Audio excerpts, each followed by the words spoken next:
Hi, welcome to another Dreadlog Reviews. This time we're going to take a look at a modified Saberforge Epoch. This is a lightsaber we picked up when we were down at the Saberforge Showroom. This one we picked up for my wife. And she really liked a lot of the detailing, which we'll go into in a second. This is a custom model, so if you look on the website, there are some differences. It has the black grip here instead of the silver panels. It also has a black piece to this emitter as opposed to the silver piece to the emitter. So there is some differences there as well. There's also this this black detailing here in the band. So this is a bit of a custom piece. It's very cool looking. We'll just kind of go head to toe on it and then talk about a few interesting things that kind of caught my eye. This is a hero tier from Saberforge, so it has a lot of bells and whistles as far as electronics goes, and I'll go into those as well. But want to start kind of at the back. The back is pretty standard for the Epochs. Big speaker hole, also side holes, which allows you to cover the side. I believe the pommel is slightly modified from the normal version. Yes, so the pommel here is actually an extended pommel for this saber from the normal Epoch. So again, a little bit more customization here. Really nice cover tech wheel. So zoom in. I really like those little details there. I think really set this one apart. Again, black grip here. You can kind of see the texture to it. Makes it a nice hold. It is small enough to be a one-handed saber. You know, I like it, and my wife really likes it. She likes how it holds. So that's really cool. Since this is a hero tier, it's got tactile buttons, so top and a bottom button. This is an interesting choice, and I may sound very critical of the saber as I review it, and that's not the case. I think it's a beautiful saber, and my wife loves it, and we're happy to have it. But there are just some really weird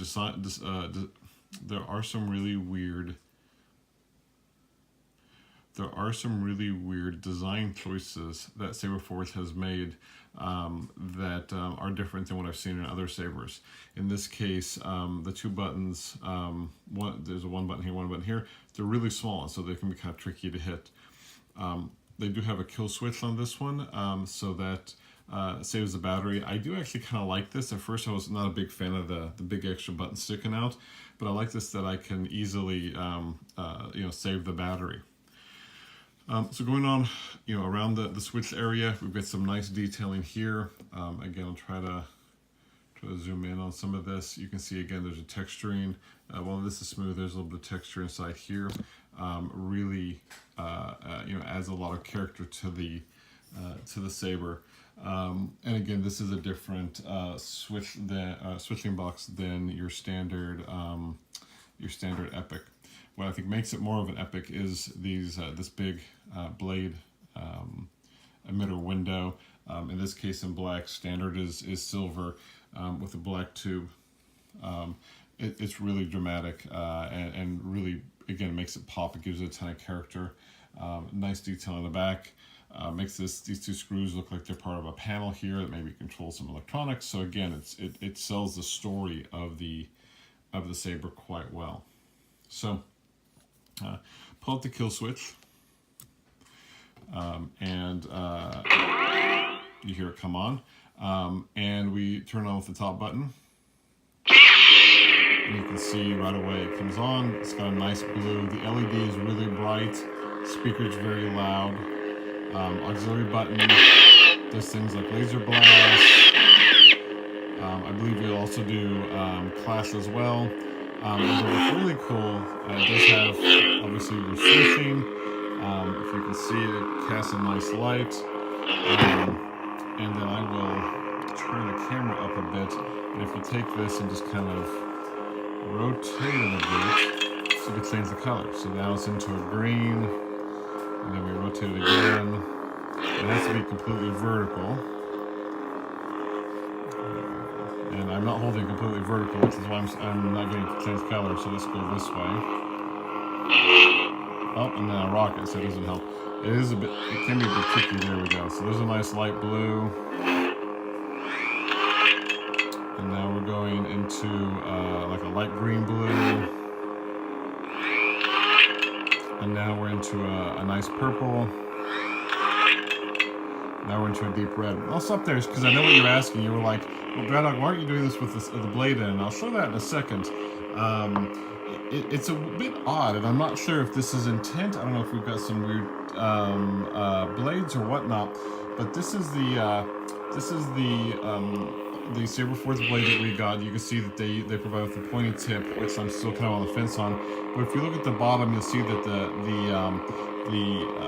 the fusion material on the inside doesn't go all the way to the bottom. Which doesn't sound like a big problem until you actually put it into this lightsaber, and you can kind of see, and if I don't think you can see it very well here, because I think we're running issues with the contrast. Let's see, there we go. So now if I drop it down, you can kind of see that edge there of the material. And it's just a bit weird. It seems like the materials that come down all the way to the end. So, I mean, it doesn't look horrible, and I don't think it's a showstopper, but again, it's an odd design choice, kind of like these two really small buttons. It's not what I would have expected. So, if I pull that out and I put in an Ultra Saber's blade, which does have the material down to the bottom, it does work better. Now, there's the, I'm kind of crossing some of the streams here. I would say, I think the red is, the color is still just as bright, but I think you see it's definitely a better experience. I'll swap it up one more time because I am kind of curious, and I'm looking at the colors. I actually say the Saberforge is a slightly brighter, maybe a lighter color red, where with the Ultra Saber's blade, we're getting a slightly darker hue, but still a bright color. So we'll go ahead and see if I can get some of the other colors to come through. So do the kind of spin thing here. I can get a good hold of it. So now we got a nice yellow. Really nice yellow. Really lovely orange. Really nice, lovely orange. And then kind of a odd yellow, but then you can actually see there's something weird going on here with the LEDs, where we're getting a little bit of a red, a little bit of a green on the side of the two. And that might be it's just really struggling to make that yellow. Let's see if we can. Come on. There we go. And now we're back to a blue, and it's actually, again, a really nice dark blue, which is where we will we'll leave it there. Bring back up the lights, kill the saber, turn the saber off. And again, the blade is not a big deal. I'll be honest, the point on the Saberforge blades kind of makes them less exciting for me and mine. It just is a weird design decision to cut that material short, especially on a saber like this, where, I mean, you can kind of see the LEDs are right there at the surface. But blade plug goes in, obviously. I really like the blade plug they provided us, kind of like a turbine, very cool looking. And I will tighten this in with the standard hex wrench. And again, we turn it back on. It looks really great. It's got some great sounds. I have not had a chance to go in depth into their software. The Sabercore 3.0 software, I've looked at it a little bit. It's interesting. It's obvious that these companies who make this these sabers are not software companies.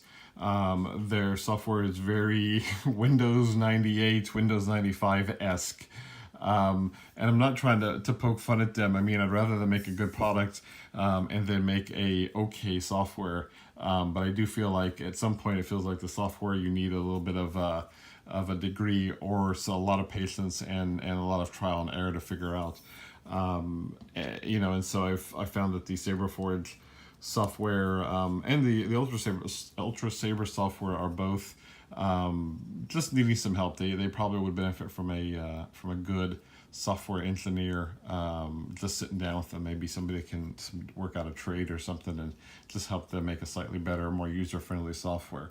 There are other companies that I think are doing really good software. Electrum Sabercrafts comes directly to mind with their mobile app. I think this is a pretty sweet deal. But again, I'm not trying to poke out bad things about this saber or Saberforge. I think it's a great product. I really like this one, and you know it'll look great on my wife's cosplay. It'll look great on our lightsaber wall. So overall, very pleased. So let me know what you think. You know, a lot of different thoughts here. Let me know what you think about the custom Epic. Let me know what you think about Ultra Sabers and Saberforge's different takes on Blaze. Let me know what your thoughts are on their software. You know, if you found this video useful, give it a like. Give me a subscribe would be awesome as well. Trying to build up some more followers and get the word out about these videos. And as always, I appreciate you taking the time to watch them. Thanks.